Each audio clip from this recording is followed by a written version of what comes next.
인간이 살아가는데 아주 중요한 요소 중에 하나가 자유입니다. 자유. 미국이 영국의 지배를 받고 있었을 때에 미국이 1776년 7월 4일에 독립을 하게 되어집니다. 그래서 이날을 기념해서 독립기념일로 정해서 지키는데, 이 독립의 기초가 되었던 아주 유명한 말이 있습니다. 변호사이자 의회 의원이었던 패드릭 헨리라는 사람이 한 말인데요, 이렇게 얘기합니다. 자유를 아니면 어떻게 하셨어요? 예? 옛날에 네, 맞습니다. 자유가 아니면 죽음을 달라. 이 말이 기폭제가 되어가지고 미국은 자유를 위해서 싸우게 되어지고 독립을 얻게 되어집니다. 이 말을 들으면서 자유가 얼마나 중요했으면 죽음을 각오할 만큼 자유가 아니면 죽음을 달라.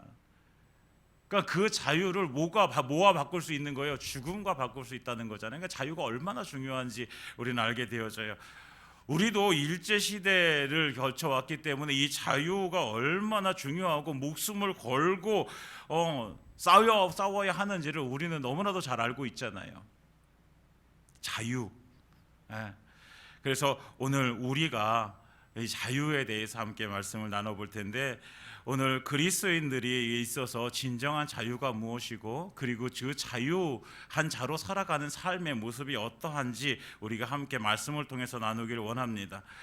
하나님은 우리에게 말씀하십니다. 요한복음 8장 32절에 진리를 알지니 진리가 너희를 자유케 하리라. 진리를 알지니 진리가 너희를 자유케 하리라. 우리를 자유하게 하는 것은 진리입니다. 진리. 근데 이 진리가 누구냐면 진리가 곧 예수 그리스도입니다. 나는 곧 길이요 진리요 생명이니 나는 진리다라고 말씀하시지요. 예수님이 진리이시고 진리가 우리를 자유케 합니다. 곧 예수님이 우리를 자유케 하십니다. 우리의 자유는 누구로부터 나오는 거예요? 예수님으로부터 나오는 거예요. 그러니까 우리가 참 자유자로 살아간다라는 것은요, 예수 안에 있는 거예요. 예수를 믿음으로 살아가는 삶이 자유자의 삶이고, 예수 안에 있는 삶이 참 자유자의 삶입니다. 그렇다고 한다면 예수 밖에 있으면 자유예요, 아니에요? 자유가 아니에요. 자유가 아니에요. 자유는 예수 안에 있는 거예요. 왜? 그 예수님이 진리시니까. 그렇기 때문에 우리의 삶이 예수 안에 있을 때 참 자유를 누리게 되어지는 거예요. 그런데 많은 사람들이 생각해요. 아니, 내 마음대로 살아가야지 자유지. 예수 안에 있다라는 것은 예수님한테 구속받는 것이고, 예수님께서 내 삶 가운데 이렇게 들어오셔가지고 간섭하시는 것인데 왜 그게 자유야? 그건 구속이지. 아니요, 하나님께서 우리에게 주시는 자유는 예수 안에 있는 것입니다. 그래서 예수 안에 있는 그 자유를 누리는 삶이 바로 믿는 자의 삶인 것이죠. 그래서 저와 여러분들은 어떤 삶을 살아야 돼요? 자유자의 삶을 살아야 돼요. 왜? 우리는 어디 안에 있기 때문에? 예수 안에 있기 때문에. 우리는 어디 안에 있어요? 예수님 안에 있어요. 나는 예수님 안에 있습니다. 다 같이 시작. 그래서 나는 자유자입니다. 시작. 그래서 나는 자유자입니다. 그러면 진정한 자유, 오늘 이제 사도 바울은 오늘 말씀 10장의 말씀을 우리가 읽었는데, 이 10장의 말씀은 어디서부터 이어지냐면 고린도전서 8장부터 이어지는 말씀이에요. 8장부터 우상 제물에 대한 이야기가 이렇게 쭉 이제 내려오면서 10장에 오늘 이제 결론을 내리고 있는 거예요. 고린도 교회가 세워지고 그리스도인들이 이제 많아졌어요. 그런데 여전히 고린도라는 곳은 이방인의 세계였고, 그 이방인들은 예수님을 믿지 않는 사람들이 대다수였어요. 그들이 예수님을 믿지 않으니 그들은 이방신을 섬기고 있었던 사람들이죠.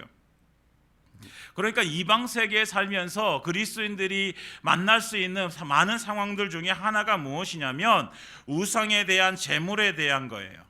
우상에 대한 제물, 우상에게 드려진 제물을 먹느냐 마느냐, 이 문제가 고린도 교회의 대두가 되어진 것이죠.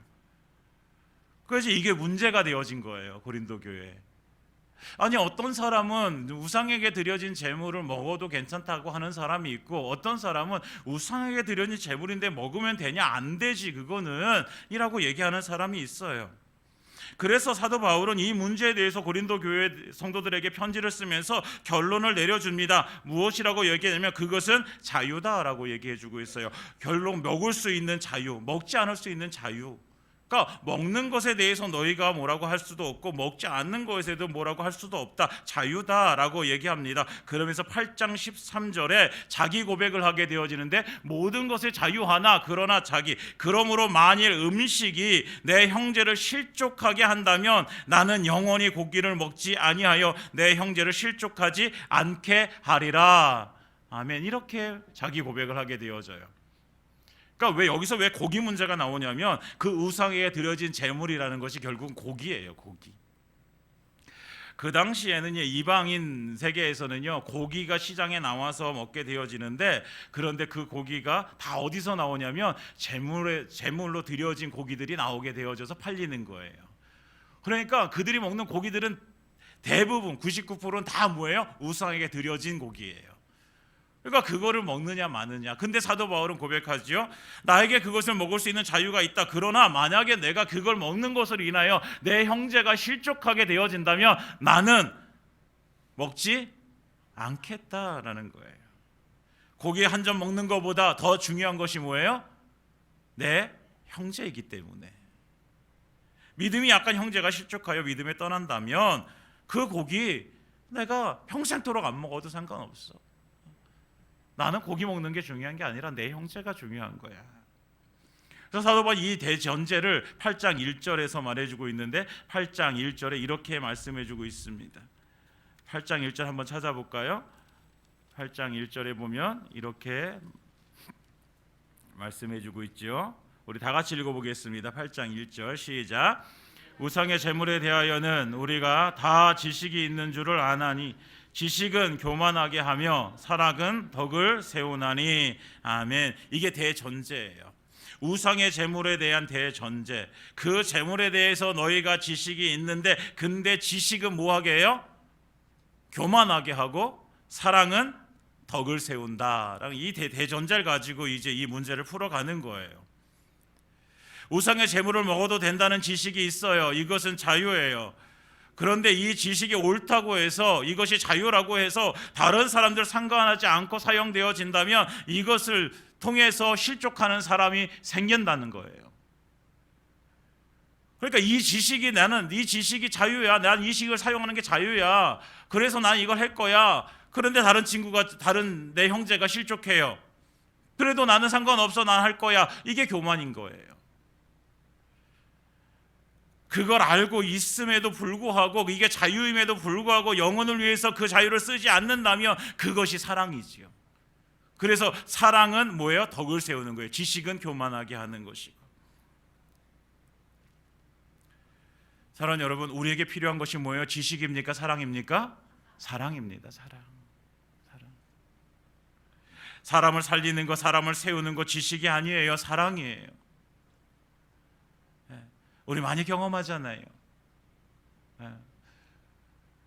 우리 집에서 변하지 않는 남편을 향해서 우리 아내분들이 막 잔소리를 해요. 여러분, 잔소리 가지고 사람이 변합니까? 남편이 변해요? 안 변해요. 안 변해요. 잔소리 한다는 건요, 그 잔소리가 맞는 거예요? 틀린 거예요? 그게 맞는 거예요. 잔소리가요, 옳은 거예요. 옳은 말을 하는 거예요. 옳은 말. 근데 그 옳은 말을 한다고 해서 변화되는 게 아니에요. 남편이 변화되어질 때는 언제 변화되어집니까? 사랑해줄 때 변화되어지는 거예요. 사랑해줄 때. 사랑하는 여러분, 그런 거예요. 지식은 있어야 돼요. 그러나 그 지식은요, 사랑 때문에 사용되어지는 거예요. 지식이 사랑으로 인하여 사용되어질 때 그것이 덕을 세우게 되는 줄 믿습니다. 그래서 하나님께서는 우리에게 이제 참 자유자로 살아라, 이제는 자유자로 살아가는 삶에 대해서 이제 구체적으로 함께 나눌 텐데, 우리가 가끔 TV를 보면 층간소음 문제 다투는 것을 이제 뉴스가 나올 때가 있어요. 네, 큰 싸움이 나고 어떤 때는 막 뭐 더 심한 어떤 그런 문제도 발생되어지는 것도 보게 되어지지요. 우리도 아파트 사시는 분들 많이 계시는데 층간 소음 때문에 고생하시는 분들도 계시잖아요. 저 아이들 어렸을 때 아파트에 이렇게 살 때 아이들한테 항상 얘기하는 게 뭐냐면 뛰지 마라, 뛰지 마라, 뛰지 마라. 밑에 사람 때문에 이제 밑에 사람 불편할까 봐 뛰지 마라. 교회 사택에서 사니까 너무 좋아요. 여기 뭐 사택에서 축구를 해도 누가 뭐라고 할 사람이 없어요. 그런데 보통 이런 사건들을 보면서 사람들이 얘기를 해요. 내 집에서 내가 뛰겠다는데 무슨 말이 그렇게 맞느냐고 이렇게 얘기해요. 여러분 어떻게 들으면 맞는 말이잖아요. 내 집에서 내가 뛰겠다는데 어떻게 보면 맞는 말이잖아요. 그런데 공동주택이라는 이 공동주택인 아파트에서는 이게 맞지 않는 말이잖아요. 내 집이라고 할지라도 다른 사람과 공존해서 살기 때문에 뛰지 않아야 되는 것이 맞는 거예요. 그러니까 뛸 자유는 있지만 뛰지 않는 것이 맞는 거죠. 그러면 그래도 불구하고 뛴다면 이거는 자유가 아니라 방종인 거예요. 그래서 23절에 이렇게 말씀해 주고 있습니다. 10장 23절에 이렇게 모든 것이 가하나 모든 것이 유익한 것이 아니요 모든 것이 가하나 모든 것이 덕을 세우는 것은 아니다 라고 이렇게 말씀하세요. 모든 것을 할 수 있는 자유가 있어요. 그런데 그 자유를 마음대로 사용했을 때 그것이 꼭 유익을 주는 것이냐 덕을 세우는 것이냐 아니라는 거예요. 내 집에서 마음대로 뛸 수 있는 자유 내 마음대로 사용하겠다는데 그것이 유익하냐 덕을 세우느냐 아니잖아요. 사랑하는 여러분, 진정한 자유자의 삶은 어떠해야 될까? 24절에 이렇게 말씀하고 있습니다. 24절 함께 읽습니다. 시작.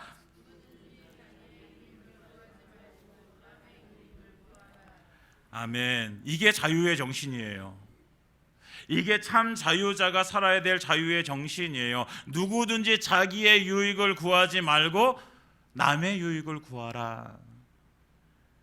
남의 유익을 구하는 삶이 진정한 자유자의 삶입니다. 저는 어디 대형마트 갈 때 이렇게 차를 가지고 가잖아요. 교회 차를 끌고 가거나 아니면 제 차를 가지고 가면 차가 교회 차도 크고 제 차도 좀 이렇게 덩치가 커요. 그러면 주차할 때 이게 가장 난감해요. 보통 대형마트 주차장이 이렇게 넓지가 않아요. 그러면 저는 이렇게 불편하지 않게 가운데로 되려고 되게 노력을 해요. 그래서 이렇게 어떤 때는 몇 번 왔다 갔다 이렇게 해요. 그러면서 이렇게 저도 불편하지 않고 다른 사람도 불편하지 않게 되려고 노력을 해요. 근데 만약에 저만 편하겠다고 생각하면 운전석 쪽은 멀리 대고 이렇게 조수석 쪽을 가까이 이렇게 선에 맞춰 놓으면 저는 편히 내릴 수 있잖아요. 그런데 다른 사람은 되게 불편하게 되어지잖아요. 그러니까 나는 마음대로 자유롭게 할 수 있어요. 그렇게 된다고 해서 제가 법을 위반한 거 아니에요. 그렇지만 내 유익을 위해서가 아니라 다른 사람의 유익을 위해서 가운데로 세워놓으려고 노력을 하는 것이죠. 그러니까 사도 바울은 그 예를 오늘 성경에서 뭐라고 드냐면 시장에서 파는 것은 양심을 묻지 말고 먹어라 라고 얘기해요. 시장에 나오는 고기가 다 어떤 고기라고 했어요? 우상의 제물로 나오는 고기라고 했잖아요. 고기를 사면서 이 고기가 어디서 나왔느냐고 묻는 것은 상인에 대한 예의가 아니에요. 왜? 모든 사람들은 다 알고 있어요. 그 고기가 어디서 나왔는지.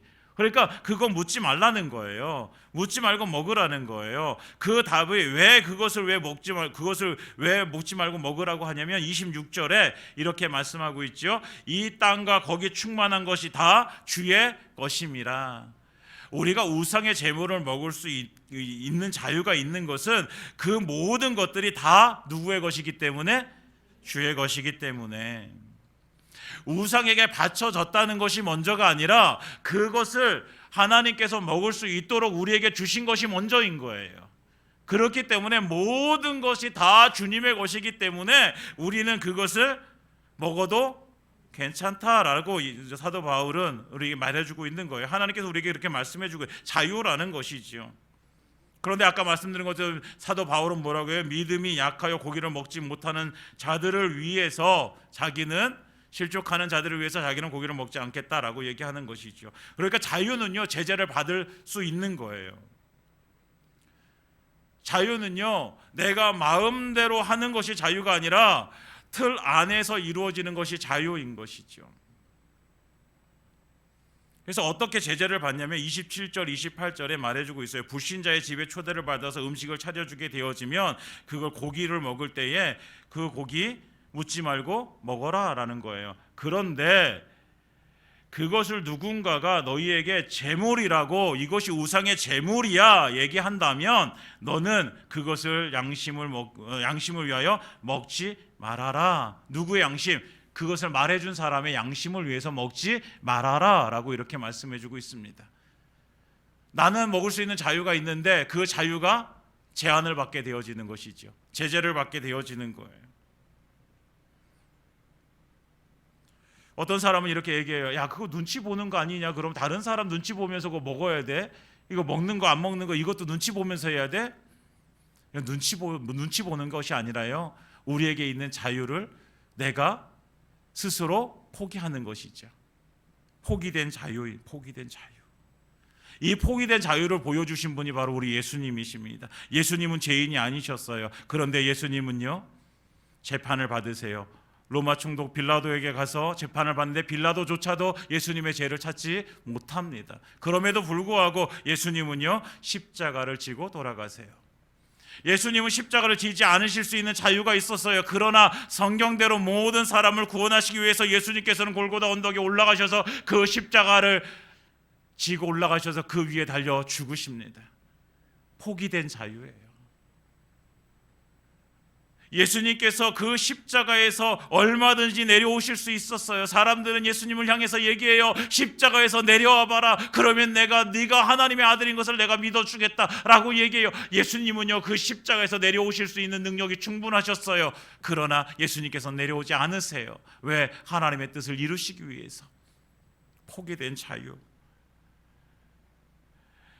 자기의 자유가 포기되어져서 모든 사람이 유익하게 되어질 때에 그것이 참된 자유자입니다. 예수님은 참된 자유자였어요. 사랑하는 여러분, 우리가 이 세상을 살아가면서 우리가 어떤 삶을 살아가는 우리는 자유자입니다. 그러나 우리는요, 포기된 자유자여야 되는 것이죠. 포기된 자유자. 모든 것을 할 수 있어요. 그러나 내 지체를 위해서 우리는 하지 않아야만 되는 것도 있는 것이죠. 내 마음대로 말할 수 있어요. 교회 안에서 누구를 향해서, 잘못하는 누구를 향해서, 야, 너 그거 잘못됐잖아, 너 그거 잘못하고 있는 거잖아 라고 강하게 얘기할 수도 있어요. 그런데 그렇게 얘기하면 저 형제가, 저 자매가 실족하게 되어져요. 그럼 그 자유를 포기하는 거예요. 그러면 그걸 안 알려줍니까, 목사님? 그 알려주시는 건 성령님께서 하십니다. 그럼 우리는 뭘 해야 될까요? 포기된 자유자는요, 그래서 기도하는 거예요. 누군가가 잘못하고 있을 때 그것을 지적하는 것이 아니라, 정죄하는 것이 아니라, 그 형제를 위해서, 그 자매를 위해서 나는 눈물로 기도하고 그것을 깨닫게 해주시는 분 하나님이심을 믿고 우리는 기도하며 나아가는 것이죠. 이것이 포기된 자유자입니다. 포기된 자유가 진정한 자유를 가져다 줄 줄 믿습니다. 우리가 자유자의 삶을 살아가기 위해서는 우리는 내가 가진 자유를 포기해야 되는 것입니다. 무엇을 위해서? 오늘 아까 말씀한 것, 누구든지 자기의 유익을 구하지 아니하고 남의 유익을 구하라. 누구의 유익을 위해서? 다른 사람의 유익을 위해서. 내 형제의 유익을 위해서. 나와 함께 예배드리고 있는 지금 내 옆에 있는 내 형제를 위해서 내 자유가 때때로 포기되어져야 될 때, 그것을 포기할 수 있는 그 자유, 그 믿음, 그것이 바로 우리가 참 자유자의 삶을 살아가는 것입니다. 사랑하는 여러분, 다른 사람의 유익을 위해서, 내 형제를 세우기 위해서, 내 형제가 실족하는 것을 내가 막기 위해서 내 자유가 포기되어져서 정말 진정한 자유자의 삶을 살아가시기를 예수님의 이름으로 축원드립니다. 진정한 자유자, 이제 자기 자유가 포기되어지는 것, 고린도 성도들은 이것을 다 이해하느냐? 아니, 이해할 수 없을 수도 있어요. 내가 알고 있는데 그것이 옳은데 왜 그걸 포기하면서 남을 위해서 살아야 돼? 그건 그 사람의 몫이고, 그걸 실족하든지 말든지 그건 그 사람의 입장이고 그 사람의 몫이고, 나는 내 할 말을 해야지, 이렇게 생각할 수도 있어요.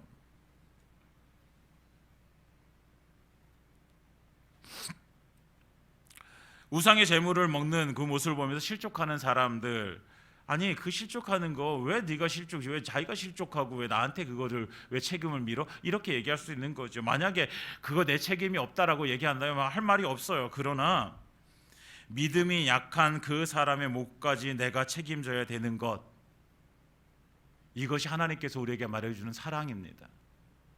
다른 사람들의 몫까지 내가 책임져 줄 수 있는 것, 이것이 사랑이에요. 요즘은요, 이 사랑에 대해서 많은 사람들이요, 너무나도 이기적이 되어져 버렸어요. 교회 안에서 들어오면 안 되는 것 중에 하나가 이기적인 거거든요. 이기주의거든요. 이기주의. 다른 사람들을 위해서 책임져 주는 삶을 살아가는 것이 우리의 삶인데, 예수님께서 우리의 삶을, 우리의 그 영혼을 구원하시기 위해서 십자가에 달려 죽으시자 우리의 영혼을 책임져 주시기 위해서 예수님이 죽으셨단 말이죠. 그것이 예수님께서 우리에게 보여주신 사랑이잖아요. 그러면 우리도 그 예수님의 사랑을 본받아야 되는 것이죠. 이 사랑으로 만들어진 공동체가 바로 교회입니다. 교회. 그래서 예수님께서 오늘 이제 고린도전서 10장의 17절에 보면 이렇게 말씀하고 있죠. 떡에 대해서 떡은 하나요 많은 우리가 한 몸이니 이는 우리가 다 한 떡에 참여함이라. 육신에 따라 난 이스라엘을 보라. 제물을 먹는 자들 제날에 참여하는 자들이 아니냐. 그런즉 내가 무엇을 말하냐. 우상의 제물은 무엇이며 우상은 무엇이냐라고 하면서 이제 우상의 제물에 대해서 얘기하는데, 17절에 말씀하고 있잖아요. 우리는 한 몸이다. 우리는 한 떡에 참여했다라고 이렇게 말씀하고 있잖아요. 교회 공동체는 한 몸이라는 거예요. 무엇으로 뭉쳐진? 예수님의 사랑으로 뭉쳐진 한 몸이라는 거죠. 한 몸. 그렇기 때문에 교회는요, 예수님의 사랑이 지배적이어야 되는 거예요. 예수님의 사랑이 그 교회에 가득해야 되는 거예요. 나만 괜찮으면 돼? 이러면 안 된다는 거죠. 그런데 요즘 이제 현대 교회에 얼마나 많은 이기주의들이 들어와 있는지 몰라요. 나만 괜찮으면 되는 거예요. 우리 광고 시간에도 우리 지체들을 위해서 이렇게 기도해 주세요라고 기도 부탁을 해요.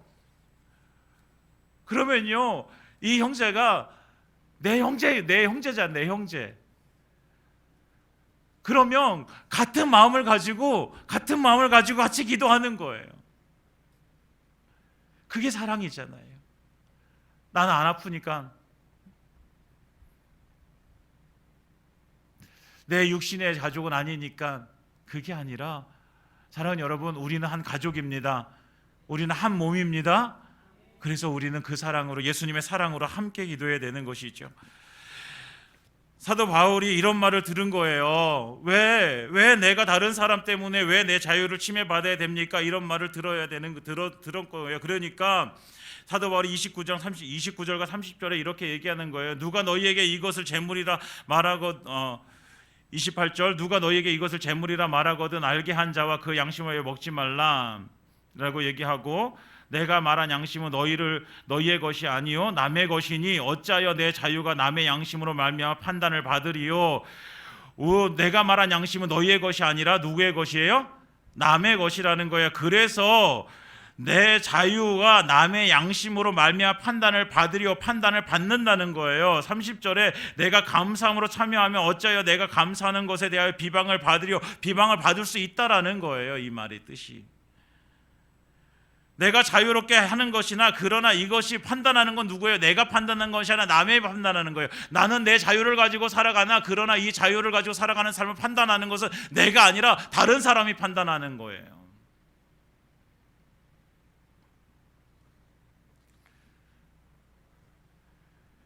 그래서 우리가 참 자유자로, 우리가 자유를 사용할 때 우리가 꼭 기억해야 되는 것을 사도 바울이 31절에 이렇게 말해주고 있는 거예요. 우리 다 같이 함께 읽겠습니다. 시작. 그런즉 너희가 먹든지 마시든지 무엇을 하든지 다 하나님의 영광을 위하여 하라. 아멘.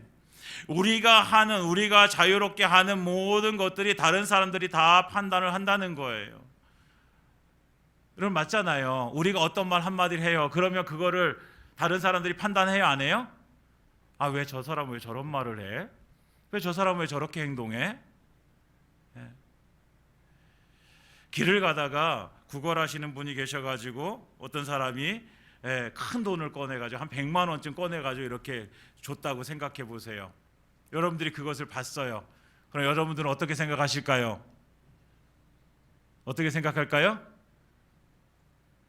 저 사람 되게 착한 일 하네 이렇게 생각하잖아요. 근데 어떤 사람은 아니 지가 가진 게 얼마나 많으면 저렇게 이렇게 생각하는 사람도 있을 수 있어요, 없어요? 있어요. 네. 예수님께서 십자가를 앞두고 제자들과 저녁 식사를 하실 때에 한 처녀가 향유 옥합을 가지고 와서 깨뜨려서 예수님의 머리에 붓게 되어집니다. 그것을 보고 제자들이 뭐라고 얘기해요? 왜 그것을 허비하느냐, 왜 낭비하느냐라고 얘기해요. 주님을 위해서 한 좋은 일임에도 불구하고 그것이 낭비가 되어지는 거예요. 판단하게 되어지는 것이지요. 사랑하는 여러분, 이렇게 판단을 받게 되어지는데, 그런데 이 판단받는 이 세상 속에서 우리가 참 자유자로 살아가는 그 삶은요, 결국 31절에 말씀해 주는 거예요. 그렇기 때문에 너희는 먹든지 마든지 무엇을 하든지 다 무엇을 위해서 해라? 하나님의 영광을 위해서 해라. 다른 사람들이 어떻게 판단하든지 그거 상관없이 너가 하나님의 영광을 위해서 하는 것, 이것이 너가 자유를 가지고 살아갈 수 있는 가장 위대한 삶이라고 우리에게 말씀해 주고 있는 것이죠. 사랑하는 여러분, 우리가 가진 자유를 가지고 어떻게 사용하느냐? 하나님의 영광을 위해서 사용하는 것이, 이것이 우리가 참 자유자의 삶입니다. 우리가 가진 자유를 가지고 가장 잘 살 수 있는 거예요.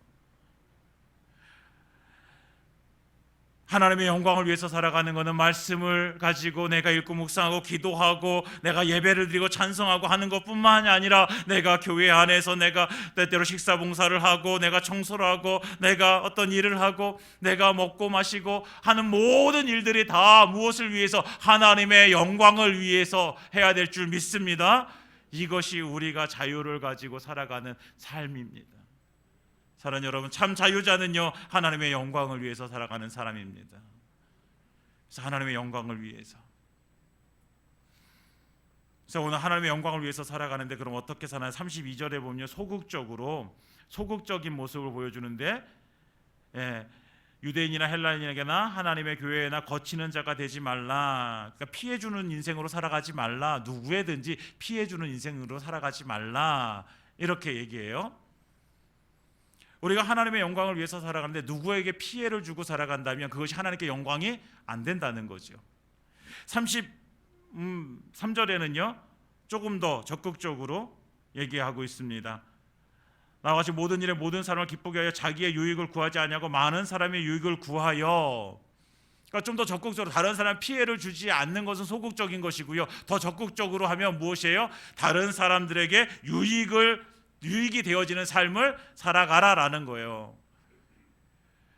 내 유익이 아니라 다른 사람의 유익을 위해서 살아갈 때 그것이 뭐예요? 하나님께 영광이 되어진다라는 것이죠. 사랑하는 여러분, 참 자유자는요, 그래서 사도 바울은 아까 말해주고 있는 거예요. 누구든지 자기의 유익을 구하지 아니하고 남의 유익을 구하라. 그것이 무엇이기 때문에? 그것이 하나님께 영광이 되어지기 때문에. 단순히 내가 다른 사람들의 유익을 구하는 삶을 살아서 내가 조금 더 난 좋은 사람이야, 나 착한 사람이야, 나 의로운 사람이야 라는 것을 드러내기 위해서가 아니라, 그것을 통해서 무엇이 하나님께서 영광을 받으시기 때문입니다.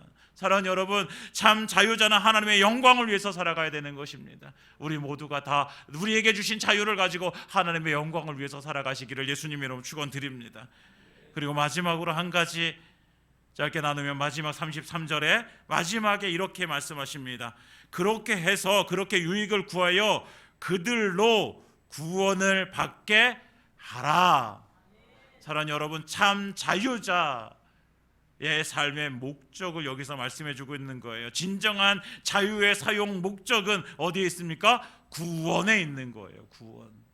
우리가 착한 일 많이 해서, 우리가 선한 일 많이 해서, 우리가 다른 사람들의 유익을 구해서 나중에 결과적으로 무엇을 하길 원하느냐? 그 사람이 하나님의 사랑을 깨닫고 그 사람이 하나님을 믿게 되어지는 그 사건을 위해서 우리는 그 삶을 살아가야 된다라는 것입니다. 우리에게 있는 자유를 가지고 내 마음대로 살아가는 것, 이것이 목적이 아닌 거예요. 나 착한 사람이라는 것을 보여주기 위해서 내가 살아가는 것이 아니라, 무엇을 위해서? 그 사람이 내가 믿는 예수님, 내가 사랑하는 하나님, 그 하나님을 그 사람이 알아서 그 사람도 예수 믿고 구원받는 자로 세워지기 위해서. 사랑하는 여러분, 우리가 개인적으로나 교회적으로요, 우리가 하는 모든 일은요, 목적이 있어요. 목적이. 여러분, 목적이 없는 삶은 없습니다. 우리가 가지고 있는 목적은요, 한 가지예요. 우리의 목적은 영혼을 구원하는 거예요. 이 땅 가운데 하나님께서 우리를 육신을 남겨주신 것, 그것은요, 나를 구원하신 그 예수 그리스도의 그 십자가의 은혜를 나만 알고 있는 것이 아니라 다른 사람도 알게 하는 거예요. 그 사람도 그것을 알아서 예수님 믿고 구원받는 대로 나오는 거예요. 그것이 내 유익을 구하는 것이 아니라 다른 사람들의 유익을 구하는 삶, 그것이 참 자유자의 삶인 것을 믿습니다. 사랑하는 여러분, 사도 바울은 이 복음에 대한 생각을 9장 16절에 이렇게 말해주고 있어요. 내가 복음을 전할지라도 자랑할 것이 없음은 내가 부득불할 일임이라. 만일 복음을 전하지 아니하면 내게 화가 있을 것이로다. 내가 내 자의로 이것을 행하면 상을 얻으려니와 내가 자의로 아니한다 할지라도 나는 사명을 받았노라. 아멘. 이게 복음에 대한 자세였어요. 사도 바울의 자세. 내가 이것을 자의로 행하면 내가 상이 주어지겠는데 내가 자의로 하지 않고 타의로 한다라고 할지라도 이것이 뭐다? 내 사명이다. 사명. 사랑하는 여러분, 우리의 사명입니다. 이게 사도 바울의 사명뿐만 아니라 우리의 사명이에요. 내게 주신 사명이에요. 내게 주신 사명. 목사님, 저는요 말주변이 없어서요. 아니요, 말주변이 없으니까요 여러분들이 가진 자유를 사용하라는 거예요. 무엇을 위해서? 다른 사람들의 유익을 위해서 사용하라는 거예요. 다른 사람들의 거치는 삶을 살지 말아라. 다른 사람들의 유익을 위해서 네 삶을 좀 내려놓고 다른 사람들의 유익을 좀 위해서 살아봐라. 그럼 그 사람도 궁금할 거예요. 무엇이 궁금해요? 왜 저 사람이 나를 위해서 이렇게 해? 아니, 저 사람이 왜 나를 위해서 이렇게까지 해? 라고 이렇게 궁금할 거예요. 궁금할 때 우리가 전해줄 수 있는 한마디 뭘까요? 예수 그리스도입니다. 사랑하는 여러분, 우리의 참 자유를 가지고 우리의 참 자유가 다른 사람들을 구원에 이르게까지 하는 그 귀한 그 은혜가 우리 가운데 임하기를 예수님의 이름으로 축원드립니다. 갈라디아서에서 말씀하시겠어요. 갈라디아서 5장 1절에 그리스도께서 우리를 자유롭게 하려고 자유를 주셨으니 그러므로 굳건하게 서서 다시는 종의 멍에를 매지 말라라고 말씀하십니다. 다시는 종의 멍에를 매지 말라. 그러니까 우리가 자유를 얻기 전에는요 마귀의 종이었잖아요. 그 종의 멍에를 맺지 말아라 라고 말씀하시고 13절에 형제들아 너희가 자유를 위하여 부르심을 입었으나 그러나 그 자유로 육체의 기회로 삼지 말고, 육체의 기회로 삼는다, 죄 짓지 말고 오직 사랑으로 서로 종노릇하라 라고 말씀해요. 똑같은 말씀이잖아요. 서로 종노릇하라, 사랑으로 종노릇하라. 너희가 가진 자유를 가지고 너의 유익을 구하지 말고 다른 사람들의 유익을 구하라. 그래서 뭐하라? 결국 그 사람 구원해내라 라고 하나님께서 우리에게 주신 말씀입니다. 사랑하는 여러분, 이것이 참 자유자의 삶입니다. 우리가 참 자유자로, 포기된 자유로 하나님 앞에 참 자유자로 살아서 정말 우리의 삶을 통해서 영혼이 구원되어지는 놀라우신 은혜가 임하기를 예수님의 이름으로 축원드립니다.